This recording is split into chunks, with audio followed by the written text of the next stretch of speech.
Hi, my name's Steve Silbert. I'm a father. I'm a grandfather. From a hobby perspective, I do digital artwork. I'm on the board of directors of a nonprofit called Buy It, which is a spiritual incubator hub. And because of these things, I feel the need to look at the world around me to see where we can improve it, because that's really important to me as both as someone on a spiritual journey, as well as a grandfather. And I've been very blessed in my life to have been connected with you as my friend for several years now. Yeah, and I'm Sherry Quino, a contemplative writer and author. I find that the stories and the systems in which we operate, they lead us towards or away from suffering. And somehow in my writing and in my contemplative practices, I've found it very interesting to see how that occurs, how our suffering and or even liberation exists in different systems, whether in individuals, in teams, in organizations, and in society as a whole. So let's talk about what inspired us to work on this project. I'm on kind of a personal and a mission to leave the world a better place than I started.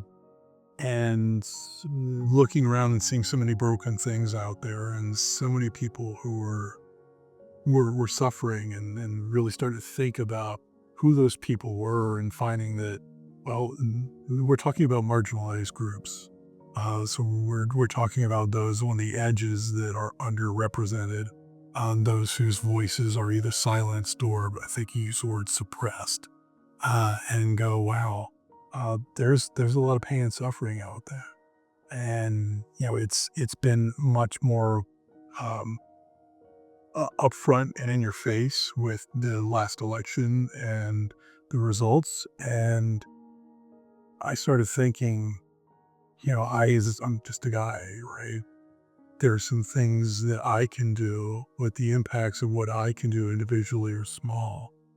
However, we have tools as product management coaching professionals that can help a group of people or a number of people to figure out what they were doing. So my thought was that we use those skills to basically take our little voices and turn them into voices for as many people that can use this tool. Yeah, and what was particularly important for me is in seeing the state of the world as it is. Sometimes you're just crippled with, you just feel crippled not knowing where to start, what to do. And so somehow just when we started talking and ideating around this idea, for me this just resonated. So once we figured out what the problem was, or the problem was that there are too many problems, uh, and that was acting like that for me, and I know it was acting like that for you, and I'm assuming that it's acting like that for a number of people. So I'm paying attention to social media, and finding that there were people that were going into a grief period and around the election, and as they were coming out, they were ready, but were not prepared. They were ready, but didn't know where to go. They were ready, but didn't know about all the different marginalized groups, or even all the different ways that they could have an impact. So when you and I started talking about how do we help people articulate that, we leaned back on our coaching skills. So said, well, what we're looking for is a what, why, and how, and how do we construct a simple tool that enables people to find their what, and their why, and their how. Yeah, and I'm reminded of the quote by Stevenson, where he says, "Injustice persists where hopelessness persists." I think that's what he says, roughly. And I also found myself being in that situation where it's like, oh, I just want to sit on the couch, and yeah, like the world is the way it is, and I can't do anything. But somehow being able to find a way to articulate the what we want to do or what's coming up for us and how we want to deal or engage with the world. I think that was another thing that really really resonated with. Yes, and I thought was great was we were talking about names early on, and we're like, "Oh, the Martin Luther King quote about the arc of justice is bend the arc of the universe, arc of the moral universe is long but bends towards justice." And I'm like, "Yeah, but if we can all just pull down at the same time, we can bend the arc more quickly towards justice." We're like, "Bend the arc." Then so now when we build this thing out, we're like, "We're gonna call this Ben They Are because it feels good. It's what we want to happen, the outcome we want to be." Then we found that that name was already being used by another worthy organization, and we decided that we would call this an allyship, Yes. because what we're talking about is not amplifying the voice of the group that already has a voice, but to helping to amplify the groups that are around the edges, around the fringes. Yeah, and one of the really, for me, once again, one of the really important things is for me to be able to see the different groups, the different marginalized groups, the different groups whose voices are suppressed, voices, groups who or communities who I probably know about them, but I've never really thought of them from a clearer perspective or a clear perspective to be able to know what exactly do they go through. Yeah, I think what's interesting is what I got of this is once we started looking at marginalized group, I'm like, okay, so I'm in at least one of those as a religious minority. Exactly. You're in. Stu is an, is an immigrant as a person of color. And as I age, become part of another. So I started looking at what are the marginalized groups out there, and looking around, I found that there were a lot more. So what we decided to do in using our skills as coaches was to come up with three different decks. One is things that we want to do. Two is outcomes that we want to have Purposes, happen, the purposes. and then the groups in which we or the those who want to be in allyship with. Yes, and I'm flipping them back only because this is the original deck. Yeah. So the idea that we came up with was to use the skills that we've got in our coaching thing and say, how do we craft our statement of purpose? And we say, I want to do something for a specific reason so that a specific group can benefit from that. And I'm a firm believer that I can't speak for a group that I'm not part of, but I can reach out to that group and say, "How can I be a good ally to you and have you tell me what I can do from where my position of privilege or power or skills or knowledge?" So that becomes really important. So what we ended up with was looking at the world around us and coming up with a stack of things, areas of society that are at risk, like safeguarding the economic system. Well, we're the economic system, gender and family policies, labor employment rights, citizen policies, military and security forces, youth groups. And we decided to put a verb in front of them. So, what is it that we want to do? I want to safeguard the electoral system, and the yellow bar at the top of all these says, "I want to." I want to protect youth organizations. I want to protect religious and cultural institutions. I want to defend freedom of speech and assembly. And go, these are the things that I want to do. And then we go into a much larger deck of why I want to do them. And the blue deck all starts with so that we, right? These are our outcomes, so that we challenge inequity, so that we empower communities, so that we protect civil liberties, promote healthcare equity, uh, encourage corporate responsibility, challenge the status quo, and that's like an overarching one for all Oh, of these. yeah. And then we have the red one. That's those who we want to be in allyship with. And so, like, we have migrant workers, neurodivergent individuals, formerly incarcerated individuals, indigenous people, the homeless, and those who are facing housing insecurity, elderly individuals, gender minorities, immigrants, and refugees. We have a bunch of communities that we we feel like we want to be, or that are available for us to lend a voice to. No, everyone speaks and researches and creates with their own natural biases, their own natural blind spots. So I'm sure that we missed a few uh, groups that are out on the fringes, and for that we apologize. But we do want to get users out there to tell us where we missed something, or tell us where we worded something in a way that might be offensive to a specific group for specific reasons. Like, I'm not disabled. Is the term disable a word that resonates with that community? So we want to make sure that we've got a tool that we can improve upon over time. Yeah. How would I use this as an individual? One way to do that is to simply pull a random set. So I'm going to flip the top cards over and see what happens. So the problem statement that I've got is that you would have all three cards and you just read them as an individual sentence. And this says, I want to protect and expand healthcare and public services so that we combat discrimination in allyship with people living with HIV/AIDS. And for some of us, that I maybe go, well, yeah, people with AIDS are living in the shadows or have lived in the shadows. They are discriminated against in the public healthcare sector. So that feels like it's an easy one. And I don't mean an easy one to solve, but I mean an easy one to resonate with. Mm-hmm. So that's one way to do it, is to say, okay, now I'm going to sit here and think about this and think about ways that I know that this is a problem, and think about organizations that I know about that are working to solve them, and then Or realize, even people that that fall under these categories, to be able to see how can I engage with them. Even if it's starting with that question, how do I engage? Which communities can I join?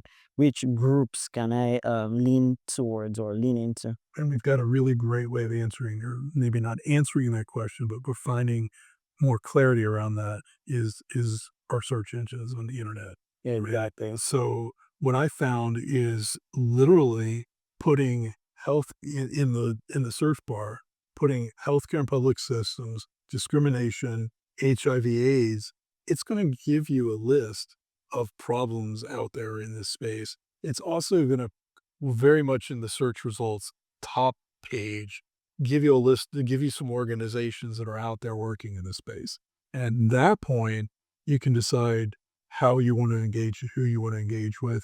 Go look up the organizations, contact them, contact people, look on social media and things like that. Yeah, I also want to say on the website, and if you scan the QR code here, we also would suggest a few websites that we've seen that touch some of these aspects and these communities.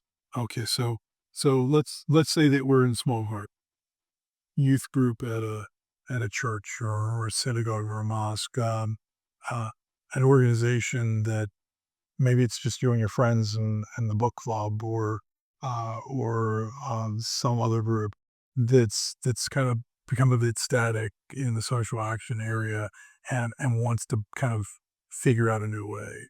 Um, I think the way that you use this would be very similar to the way that you use this as individuals, except it's the collective discussion. So you have one way to do that is to flip them over once again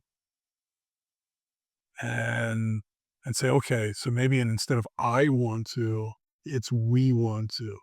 So we want to build the integrity into social media and technology so that we champion food security and sovereignty in allyship with single parents. So to me personally, I'm like, I get it. This resonates.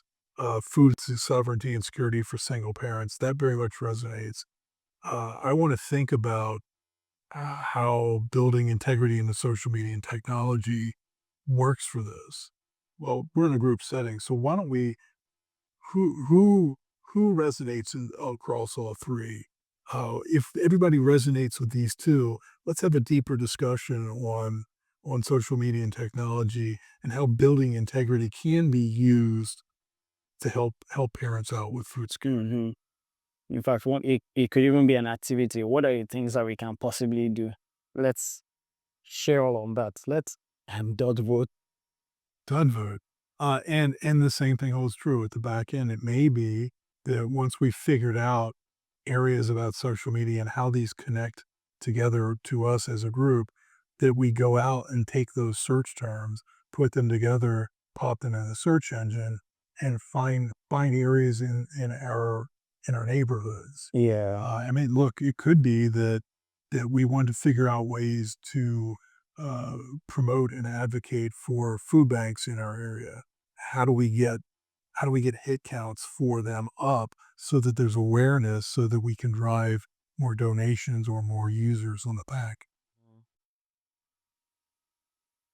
So one thing I found to be also interesting in seeing all the different combinations of the three categories is they could also, I see the potential for them to be able to inspire, how you interact with those groups.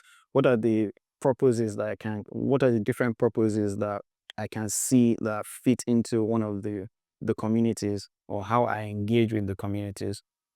So I found this to be, or I see this to be another unique case. Yeah, and even the foundation on what are those communities. Another way to use these is literally just lay the cards out on the table and read through them. Put in here like in allyship with migrant workers. There's subtext on the card that says individuals who travel for work often face exploitation, poor working conditions, and limited labor rights and protections. So we've tried to give you some articulation as to what that is. So if you as an individual or group to just lay these things down and talk through them to get a better understanding on your own or as your group about where the marginalized groups are in our society and what makes them marginalized and how are they impacted by their voice or by the majority marginalizing of them. And the same could be done with the the constructs list to look at, sit down and lay these cards out and go, "Oh, how do we keep surveillance and policing in check? What does that mean?" Well, expanding surveillance and empowering law enforcement to monitor and harass and intimidate. Uh, well, that's probably not a good thing. But that doesn't mean that surveillance and policing don't have a place. That just means that there's a boundary around them, and where we see those boundaries being pushed is where we need to push back. So, laying all these out can give you some really interesting insights on what it means to protect and expand gender and family policies, and why is that important. One way to do this is random. Just pick a card and see what happens. Another way to do it is to actually start sorting the cards in a way that finds the things, the groups that are most resonant with you, to find something that's very much in your heart right now. And the way to do that is to prioritize the cards. So So for me, for instance, I would the way I would use this is go to the groups who I want to be in allyship with. For me, for instance, there's certain groups that I resonate with more than I resonate with others. For instance, the racial and ethnic minority may be something that I resonate with, or immigrant workers, right? Because I'm an immigrant, and so for me, those two cards may be the ones that I want to prioritize over the others. How would you use yours? yeah, I think that it's easy to recognize where we are, that we are in this group and this group. There's another group around that maybe we're close to that, but we don't know it. And then there's ones that we are completely outside. So what I would probably do, or one way to do this, is to just flip the cards up and just take two and then look at them and go, okay, veterans and religious minorities. Both are really important. I'm in a religious minority. I know veterans. Uh, Reading the statement under there around like veterans, those who serve their country possibly face PTSD, traumatic injuries, and such, higher rates of suicide. Okay, so I get a better understanding. Same thing with religious minorities. I go, okay, so maybe right now veterans' needs feel closer to my heart than religious priorities. I'm going to hold out. So then I'm going to take the next card and go, okay, so this card is the LGBTQIA plus community. So I'm going to read the statement and go, and I'm going to read through them and go, okay, I still think veterans is closer for me. I'll pick up the next one, rural communities, rural remote communities, and think about that and go, you know what? That's kind of more my wheelhouse right now. So by the time I get through with the deck of cards, I'll basically have the thing that is the top priority for me right now, which is, in this case, I would pull up the last one, which is indigenous peoples. Mm. Yeah. And it goes the same way for even the purpose deck too, because I can see, okay, with those groups who I want to be in allyship with, how do I what are what's the purpose here? Is this to promote healthcare equity or supports economic justice? Those may be two of the cards that I pick from here. But at the end of the day, it's the way I see this is it's still something that is how this resonates with me.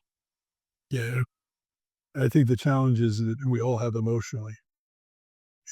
We want to fix everything at the same time, Yes. and the reality is that not everyone can make great change happen in one fell swoop.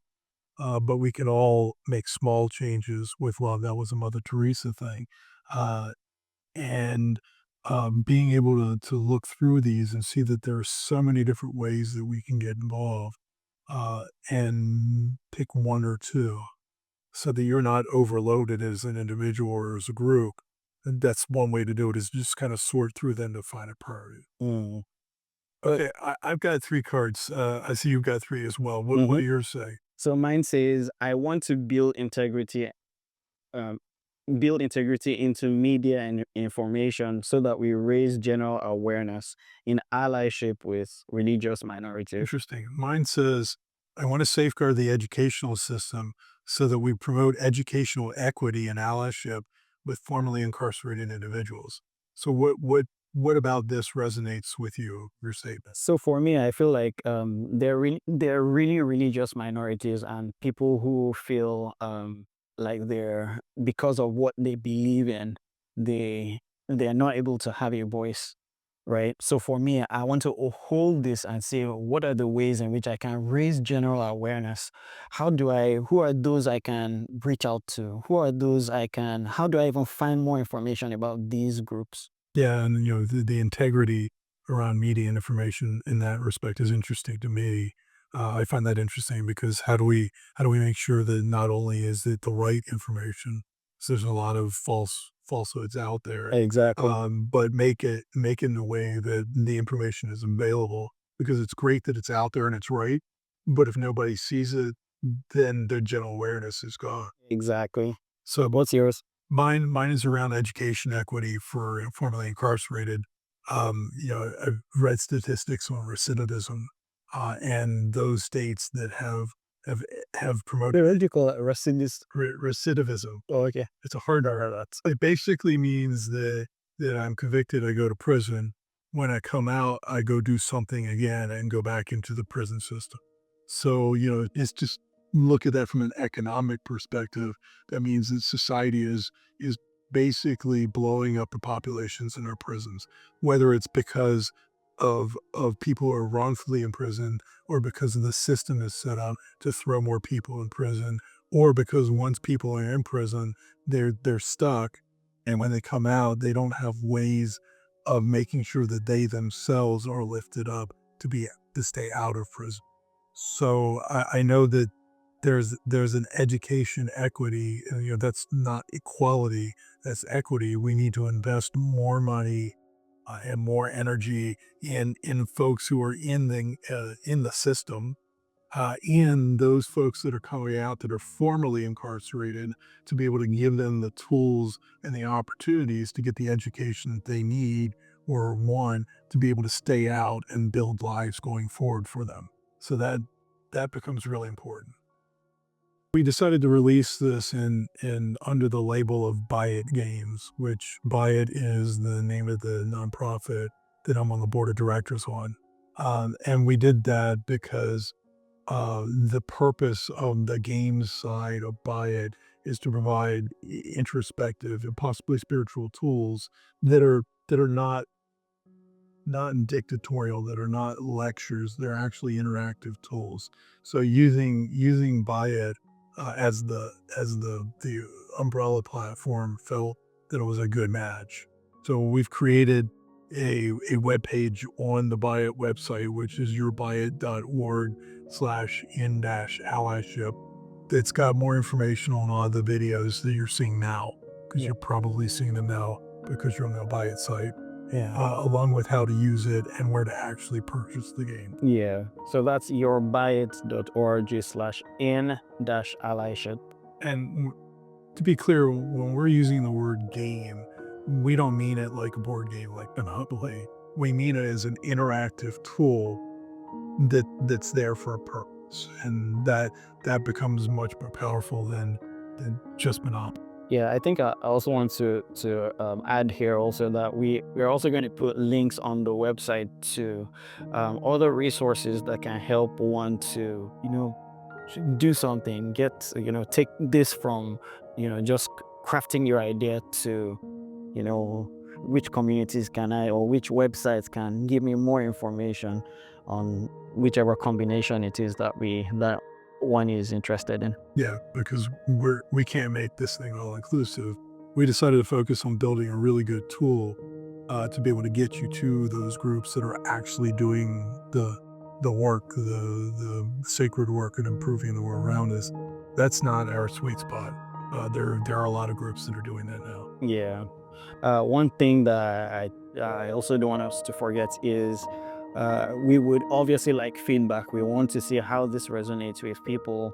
Want to see, are there groups that we probably missed out? Are there interesting use cases that you've seen? How have you used these cards, and how does this how do you resonate with this? Yeah, on the webpage on Buy It, or on the webpage on the Game Crafter, which is the print on demand site that we use, there'll be a link to click on to go and provide us feedback. There is a card in the deck with a QR code, so you can take the snapshot and go to it that way as well. Yeah.